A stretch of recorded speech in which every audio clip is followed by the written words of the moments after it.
We're the members of a dying breed. That's why we gotta stick together. I saw the ocean so darkened with blood it was black, and the sun fainting away over the lip of the sky. Truth in art. Funny thing about all the secrets of the East, or the secrets of mysticism, they're not secret. Nobody's saying, don't tell him. They're telling you. They're yelling it. They're saying it. Except, ye be converted and become as little children. Ye shall not enter the kingdom of heaven. That's a secret. Think of how many times you've heard that and you say, yeah, that's really interesting. That's great. That's the minister talking. He's doing this thing. He's doing his thing. He's got a living to earn. He's a good guy. The secret is a secret to you because of where your head is at. Your receiving mechanism isn't tuned for that particular frequency. In my case, I kept reading the books, but I didn't understand them. They were yelling the secrets, but I couldn't hear them because I was looking at them from the wrong place. That was my problem, and I couldn't get my head into the right place. I still wanted to know. I knew. See? I was still Western rational man. So I went and looked, and looked, and looked. And as long as I looked, like a rational man looking, I didn't find anything. I just found my own shadow. All the time. That's all you ever find. Yourself. You only read to yourself. You only talk to yourself. You only ever know yourself. That's all there is, strangely enough. And that was an excerpt from Ram Dass's book, Remember, Be Here Now, May You Rest in Peace. And that brings us into the new season and the new episode of this new season for the Truth in Art podcast. I'm joined by the beautiful Anthony. Say hello to everyone. Hello, everyone. And the new season of the Truth in Art podcast, if you were following the last one, that's fine. You don't need to listen to the last one. We'd appreciate it, but you don't need to. The Manifesto, which was a combination, I suppose, of our thoughts and idea on sort of the overarching situation, or at least our past experience on the overarching situation of, let's say, love on Earth, or I don't know, something along those lines.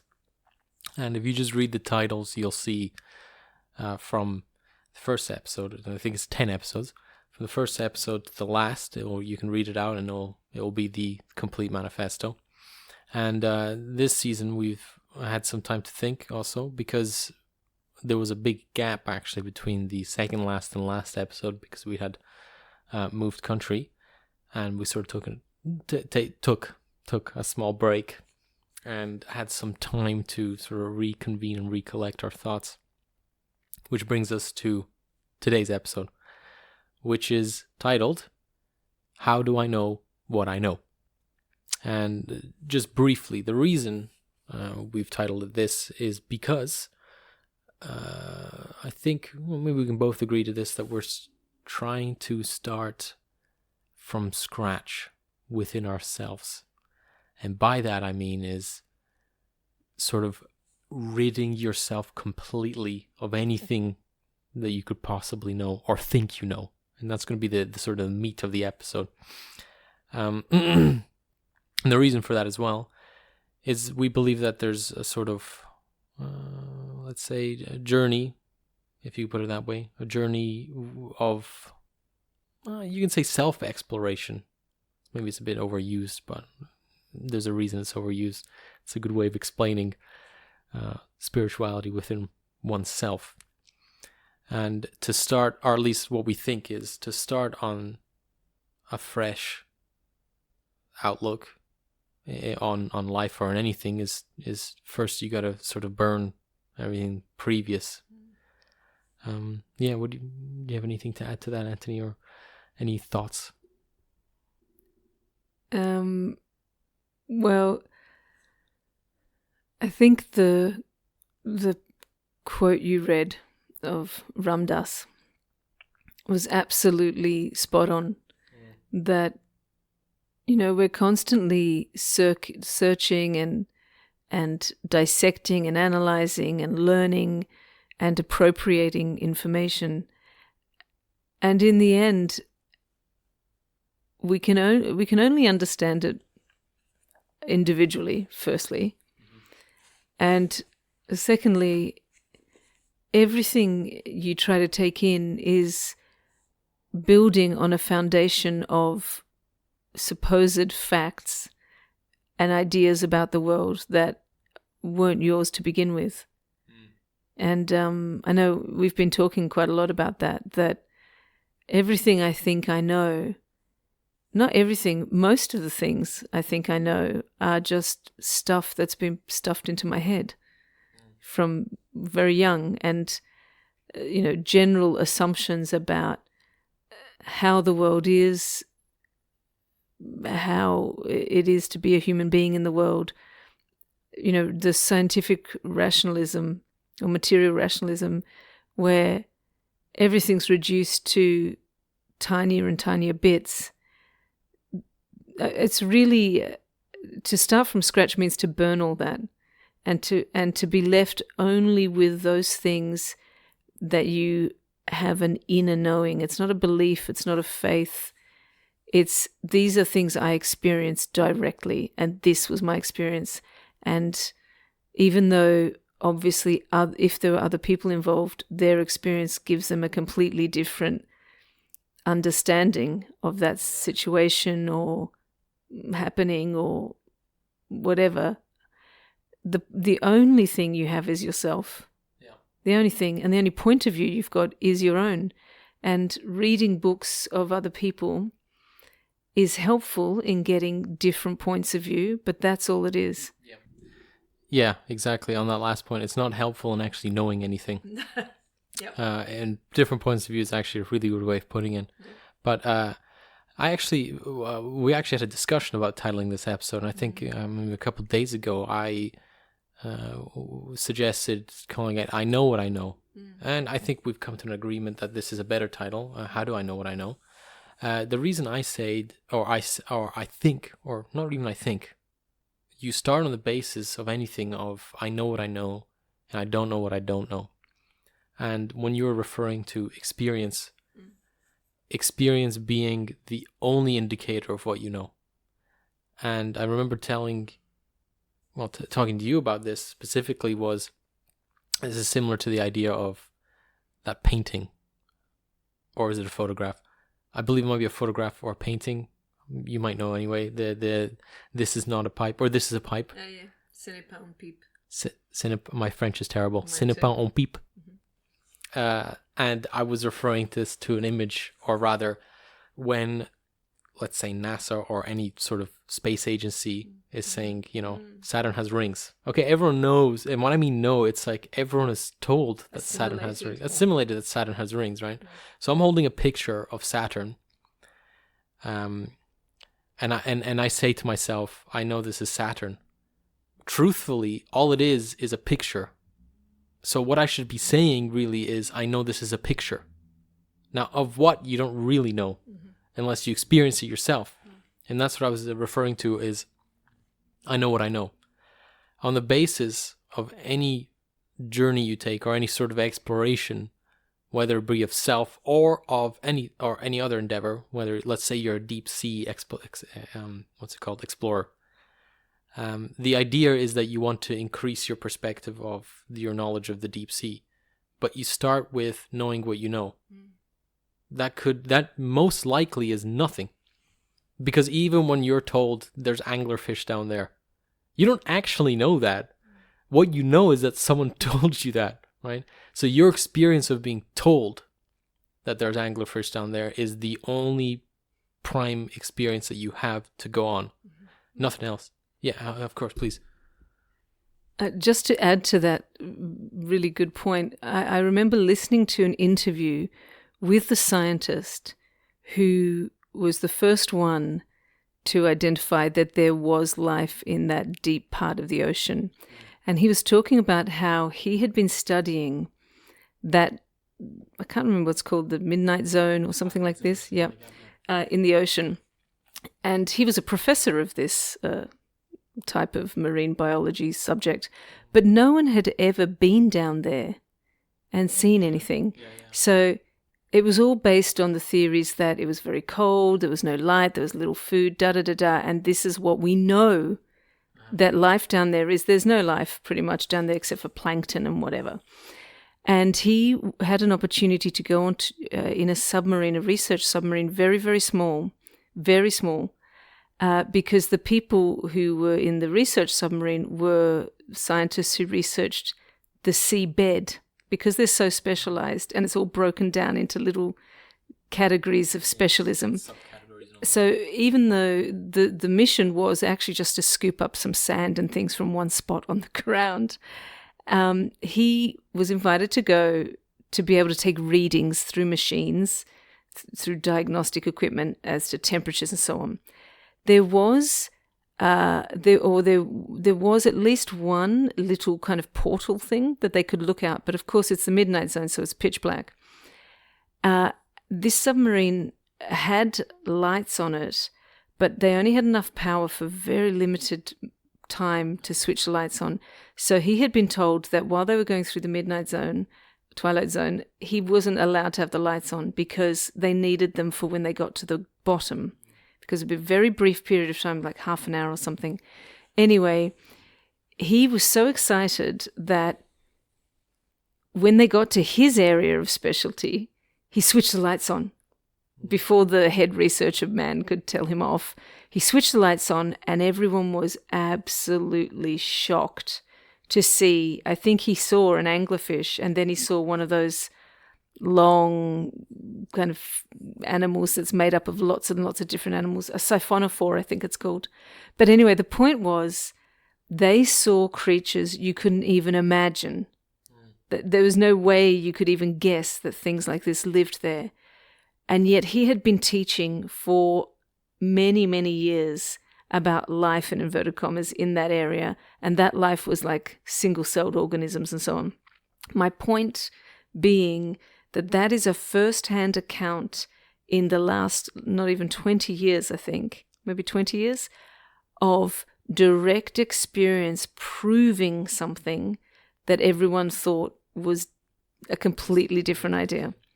And there are always examples of this. I recently heard an example of how when Stephenson, the train engineer, proposed trains, the mathematicians of the day, who were no worse than the mathematicians of today, they were mathematicians, and mathematics apparently doesn't change, they calculated that for a machine of that kind to travel on rails, the wheels of the carriages would need teeth, like a cog in a wheel, in a watch. And the track itself would also need teeth, because they figured out that using the mathematics, using theory, there was no way the train could move on the track. And yet we know that the train could move on the track and in tracks without teeth, because that's what they do today. And in fact, Stephenson, the engineer, and Isambard Kingdom Brunel, another inventor of train travel, they both knew as engineers that you didn't need teeth. The point being that direct experience is what tells you the fact in those examples. Yeah, precisely. And this is one of the key issues, I believe, in tackling inner development as well. And the reason for that is because when you do not take things from your own direct experience, you begin to complicate your life. And the reason, or at least I know from my own direct experience, interestingly enough, that when I begin to focus on things that I have not known to be true within myself, whether it be Saturn has rings or not, or anything, then you essentially fill your head with trash, and your mind starts to work against you in many ways. Because I'll give you an example. FOMO. FOMO is an excellent reason, and FOMO is an abbreviation for fear of missing out. A lot of times people FOMO into things because, well, they have a fear of missing out of it, right? And I think that's what the brain does, or the mind in a certain way. When you hear about something that's not your direct experience, you have fear of missing out of that experience. So you start to develop all these weird perversions about it. Like, I don't know, let's say in my own thoughts was meditation, right? Now I tend to, well, we've taken meditation into our lives quite seriously in the past 2 months, let's say, using it as a sort of tool of practice, and let's say building an environment in which we can blossom, or ourselves can blossom. And you begin to read things about different styles of meditation, different ways of meditating, and then all of a sudden I'm sitting there thinking, oh, I should be doing this, or I should be doing that, you know, rather than thinking, let me start off from what I already know to be true. So that when I close my eyes, certain things happen. I can become more quiet, you know, I can do this. I don't need to activate certain parts of my body, i.e. the pineal gland, because I have no idea what that is, you know, I truly don't know really what that is. And I think, especially in, let's say, the spiritual community of today, this new age way of life, people tend to talk about things that I think they don't really have experience of. And that is a very dangerous thing for themselves, let alone other people who might be listening. And a good example of that is, let's say, soul, right? Soul, Atma, whatever you want to call it. There's general theory and written texts on what, I mean, you can pick up any spiritual text and you have an idea of an idea, maybe not an experience, but you certainly have an idea of how soul is. But then you complicate things in your understanding of that because you have no experience or direct experience of how that interacts with your life. Yeah. But do you have anything to add to that?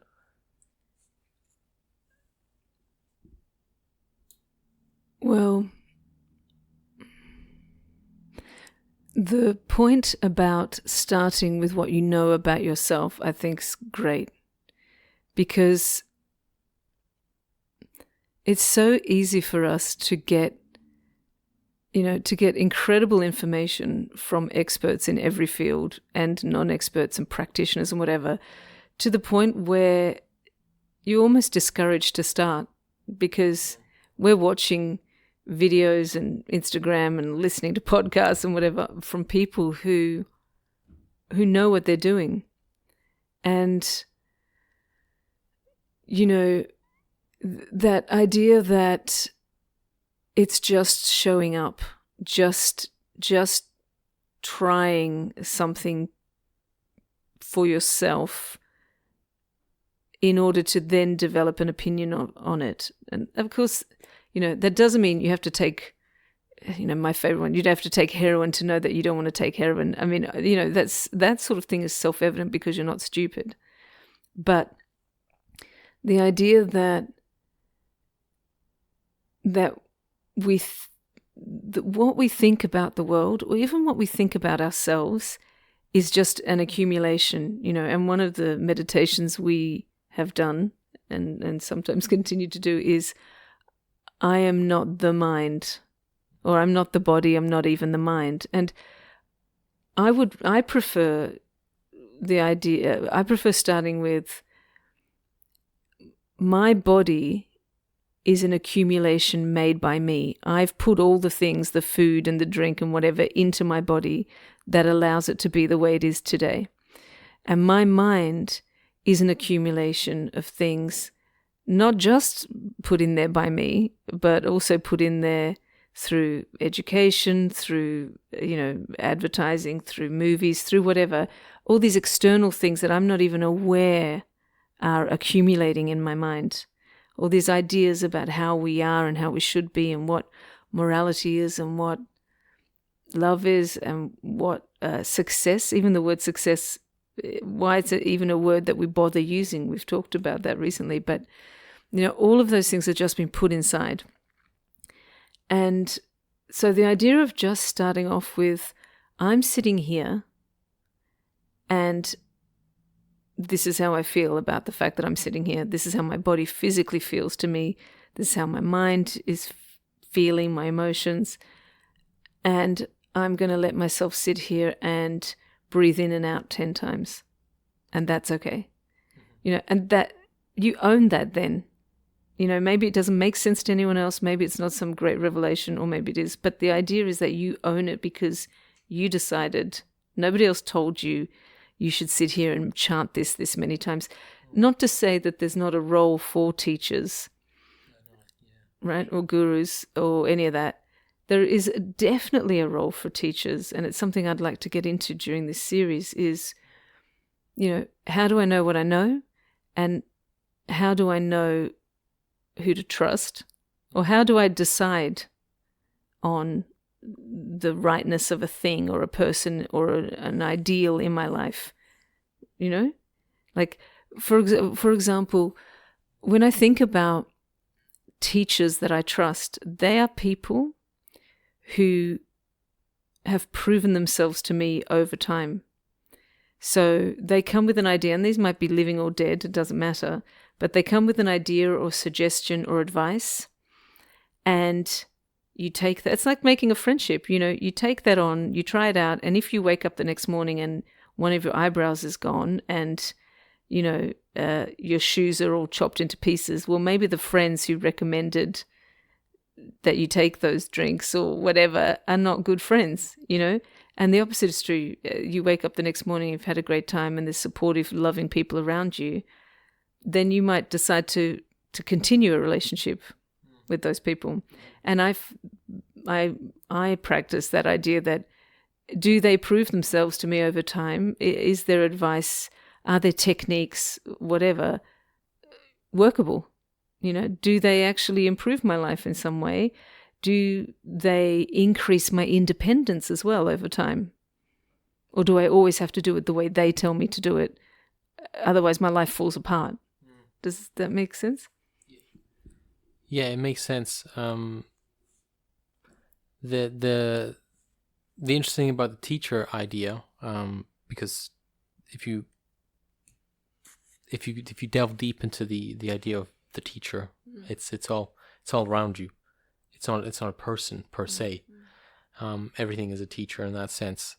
But there's a key element with, let's say, the disembodied teacher, which is the environment and the person who's teaching you. There is no difference between the two, but the difference between like a bad teacher, let's say, and a good one is that they don't tell you what to do. They allow you to know through your own self. And that's how you start to know that you know. It's not because the teacher has told you, but it's because they've given you the tools, or they've given you the access of knowing what you know. Yeah. And then to further that knowledge, or let's put it in this way, to broaden that perspective is the goal, right? And that can be done through the environment as well. Because if you sit there, right, in a meditative state, if you will, and you start to experience something that you didn't know, let's say you get a feeling, or you get a certain sensation. I'm using that differently to feeling. I can't really explain it, but it's like, let's say it like that, right? And you start to experience this, and then you start to realize, and hopefully you've already realized this by now, that your limitations of knowing are far outweigh what you don't know, right? Because, let me rephrase that in more simpler terms. What you do not know far outweighs what you know. Of course. And that will always remain true throughout eternity. You'll never know more than what you don't know. And I think the ignorance comes from the fact that you think you know more than you don't know. I think that's the idea of ignorance. And that's kind of like a crux of knowing what you know. And how do you know what you know? Because you base it in this let's say this sphere, this infinitely growing sphere of that which is not known.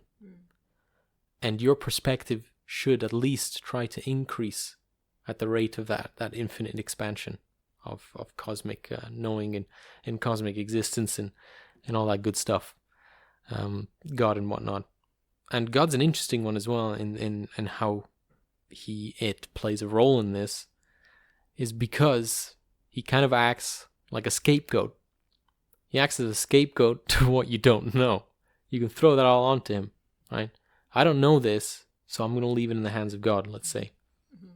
And it makes things easier at the beginning to navigate the unknown.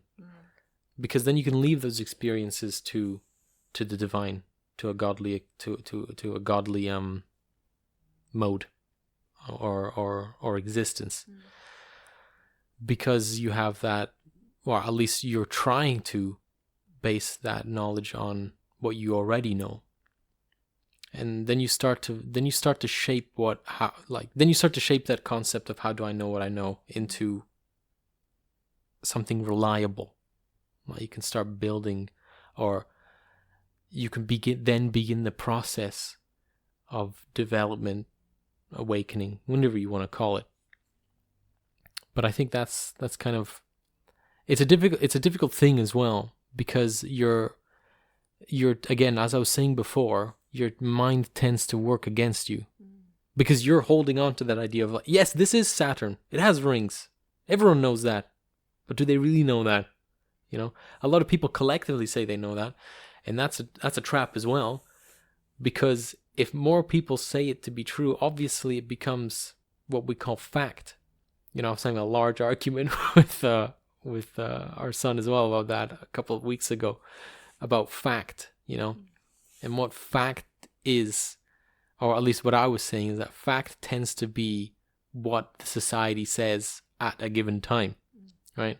Because what was fact 20 years ago is not really fact, or it cannot be fact today sometimes. Sometimes it still is, depending on what, you know, like for example, during Darwin's time, you know, Africans and all that weren't considered humans, right? Because that's how they managed to dehumanize the whole slave trade and all that. And I think people have been doing that for a long time.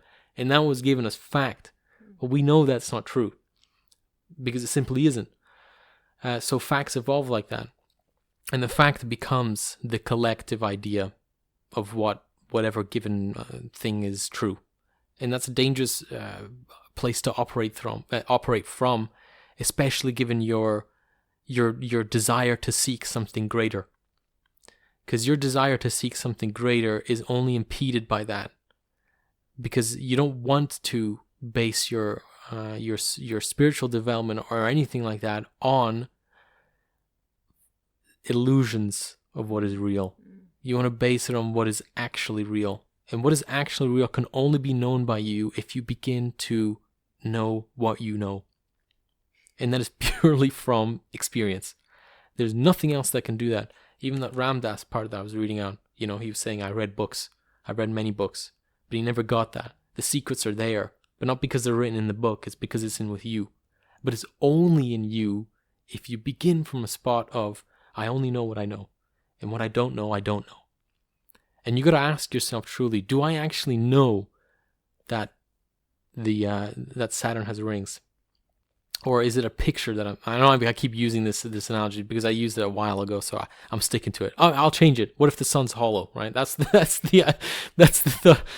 thought that we were having with that discussion I was having a couple of weeks ago, was whether or not the sun's hollow. Now, from knowing and experience are two different things entirely. Nobody really knows that. I don't even know that myself. I've experienced something that may allude to the sun being hollow. It's a long story. I won't get into it now. But I can't tell for sure unless I truly experience it within myself, right? And that's, again, going back to this idea of fact. Leave all that behind. So when you're sitting down, maybe doing a meditation or whatever, and you're thinking, focusing on something that you heard, let's say this Zen Buddhist told me this. Maybe it's a technique. Technique is different, but let's hold on to this notion of you have all these ideas in your head about a certain thing that's supposed to go a certain way. Drop all of it. It's difficult, but drop all of it and begin from, I know nothing. Let me try okay, so you burn all that. You say, I know nothing, and you begin to breathe. Then what do you know? I breathe. I breathe in and out. You might have your eyes open. Then what do you know? I can see, because I'm taking that in. And you touch yourself you touch, okay, not that way. You touch your skin, right? You touch your skin and you begin to know, I feel things because I can experience that feeling sensation. And then you keep growing it on that only because you're experiencing that directly in front of you now. And that's again, the moment now. Nothing. That's my monologue finished, I suppose. Yeah, I don't know what else to add to that. I think we could probably close off there. And I hope you learned something new. I hope you don't know anything new, ironically, unless you can experience it. But learning is always important as well. But learning in a sense of gathering it to know. So learn something, of course, but don't think you know it. And that's where I'll close. Thank you for listening. And we hope to see you in the next episode. And we'll talk more about this new season and the exploration of different sort of philosophies or ways of life. Thank you for listening. This has been the Truth in Art podcast with me, Connor Fowler, and Anthony. Thank you, everyone. I swear it's not a world of men. We did a hat show of hats I wear that are made up of alienated... It is not a world of men machine. There's a how here. Why World of clock are these watchers. wonderful swimsuits that Julia wears, Bureaucrats. among others, why are they so... Office holders. Wow, they're well made.